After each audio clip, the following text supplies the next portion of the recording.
সালাম আলাইকুম প্রিয় বন্ধুরা।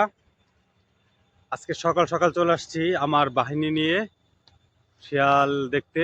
ওই যে দেখেন আমার বাহিনী, আমার মেয়ে এবং আমার বাগনি। আজকে আমরা শিয়াল দেখতে আসছি, শিয়াল ধরবো, ভিডিও করব, আপনারা সবাই পাশে থাকবেন, ঠিক আছে? চলেন আমরা দেখি।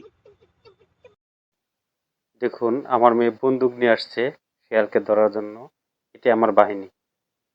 আমরা সেই শিয়ালের গর্তের কাছে গিয়ে আমাদের ক্যামেরা সেট করলাম এবং চেষ্টা করলাম যে শিয়ালটিকে বের করার জন্য।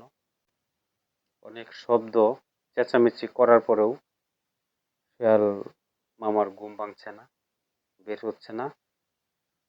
অনেক চেঁচামেচি করলাম কিন্তু শিয়াল বের হচ্ছে না। গতকালকে সকালবেলা আমরা আসছিলাম, এসে আমরা ক্যামেরা ফিট করে কথা বলতেছিলাম। একটি কল আসলো আমার ফোনে। আমি ফোনটি যখন আমি হাতে নিলাম, কথা বলতেছিলাম, ওই মুহূর্তে শিয়াল দৌড় দিয়ে পালিয়ে গেল। কি মিস করলাম আমরা! তখন যদি ফোনটা না আসতো তাহলে আমরা ওই শেয়ালের গর্ত থেকে বের হয়ে দৌড় দেওয়ার ভিডিওটি ক্যাপচার করতে পারতাম। কিন্তু কপাল খারাপ, যার কারণে আসলে ক্যাপচার করতে পারলাম না। কপালটাই খারাপ ছিল গতকালকে। সেই সুবাদে আজকেও আমরা সেম টাইম আসলাম। এসে আমরা চেষ্টা করতেছি শিয়ালটিকে গর্ত থেকে বের করার জন্য। আমরা বিভিন্ন ইটা দিয়ে সেই শিয়ালের গর্তে আমরা ডিল দিচ্ছি। দেখেন, আপনারা লক্ষ্য করে দেখতে পারবেন। ওই দেখেন, হ্যাঁ, ডিল দিছি, দেখছেন? অনেক ঢিলাঢিলি করলাম, তারপরেও শিয়াল কেন বের হচ্ছে না? আমি গত ভিডিওতেও বলছি যে একটি শিয়াল আছে, শিয়ালের সাথে 4টি বাচ্চাও আছে এখানে। আসলে এদেরকে ডিস্টার্ব করতেছি না, আসলে আপনাদেরকে দেখানোর জন্য আর কি করতেছি। এদেরকে আমরা আসলে ডিস্টার্ব করি না, এদেরকে মাঝে মাঝে আমরা রুটি দিয়ে আসি, আবার দেখিয়ে দেবো। নেক্সট একটা ভিডিওতে দেখাবো তাদেরকে আমরা রুটি দেবো, তারা খাবে। আর শিয়ালও এটা অনেক ভালো, এটা দিনের বেলা ঘোরাফেরা করে, আমরা কেউ তাদেরকে ডিস্টার্ব করি না। আর শিয়ালও কাউকে ডিস্টার্ব করে না, শিয়ালের মতো শিয়াল ঘোরাফেরা করে। এই শিয়ালের মানে পূর্বপুরুষ যারা, তারা এখানে থাকতো। অনেক ছিল এখানে, অনেক শিয়াল ছিল এক সময়।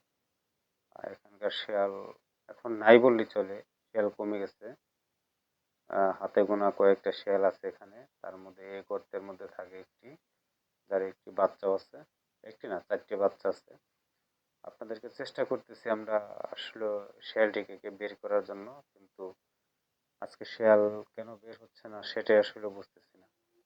অবশ্য কাছে গিয়ে ভিডিও করলে শিয়ালের গর্তে মুখ থেকে দেখানো যেতে পারে, কিন্তু আমরা আসলে কাছে যাচ্ছি না। এই কারণেই যাচ্ছি না যে যেন শিয়ালের ডিস্টার্ব না হয়। আমরা বাইরে থেকে চেঁচামেচি করতেছি, ডিল দিচ্ছি যেন শিয়াল বের হয়। কাছে যেতে চাচ্ছি না আর কি। তাছাড়াও আর কি, মা শিয়াল সবসময় অ্যাগ্রেসিভ হয়, অনেক রাগান্বিত থাকে, কারণ তারা ভয় পায় যে তাদের বাচ্চার কোনো ক্ষতি করি কিনা। যার কারণে আসলে কাছে যাচ্ছি না, কারণ তারা যদি কামড় দেয় তাহলে প্রবলেম। এই জন্য আমরা বাইরে থেকে আপনাদেরকে দেখানোর চেষ্টা করতেছি যে শিয়ালের বাচ্চা সহ বের হয় কিনা। বাচ্চাগুলো খুবই ছোট, মনে হয় না বাচ্চা বের হবে। বের হলে শুধু মা শিয়ালটাই বের হতে পারে। আমরা কিন্তু বরাবরই আপনাদের দেখানোর চেষ্টা করি যে আসলে শিয়াল কিভাবে থাকে, শিয়ালের গর্ত কিরকম। অনেকে হয়তো জানেন না, যে যারা শহরে থাকেন তারা জানেন না শিয়াল আসলে কোথায় থাকে। সবাই ভাবেন যে শিয়াল জঙ্গলে থাকে, আসলে জঙ্গলে কোথায় থাকে? জঙ্গলে তারা এরকম গর্ত করে। ওই যে দেখতে পাচ্ছেন সামনে গর্ত, এরকম গর্ত করে, সেই গর্তের মধ্যেই শিয়াল থাকে।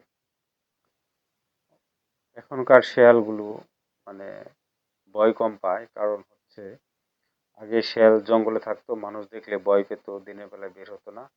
এখনকার শিয়াল তেমন ভয় পায় না। এখনকার শিয়াল কুকুরের মতো দিনের বেলায় বের হয়। আমরা চেষ্টা করলাম, অনেক চেষ্টা করলাম তাদেরকে বের করার জন্য। গর্তের মধ্যে আমরা ঢিল দিলাম, অনেক চেঁচামেচি করলাম। আসলে তখন ভিডিওটি অফ করা আর কি।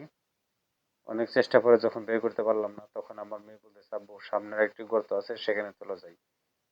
আমরা সেখানে গেলাম। আমার মেয়ে দেখেন আগে আগে যাচ্ছে, কারণ ও জানে কোথায় কোথায় শিয়ালের গর্ত আছে। ও প্রতিদিনই শিয়াল দেখতে আসে আমার সাথে, আর ওর মুখস্থ। আমরা সেই সামনের সেই গর্তের কাছে যাচ্ছি, দেখি কি সেখানে কি অবস্থা। ও আচ্ছা, এই যে শিয়ালের গর্তটি বন্ধ, এখানকার জমির মালিক বন্ধ করে রেখেছে। দেখেন কি জঙ্গল। আমরা যখন শিয়াল পেলাম না, শিয়াল না পেয়ে আসলে কি করা যায় সেই চিন্তা ভাবনা করে দেখলাম যে একটি বড়ই গাছ, পাকা পাকা বড়ই ধরে আছে। সেই বড়ই আমরা খেলাম এবং এখানকার বড়ই অনেক মিষ্টি এবং মজা, পাকা পাকা লাল লাল বড়ই। ধন্যবাদ সবাইকে।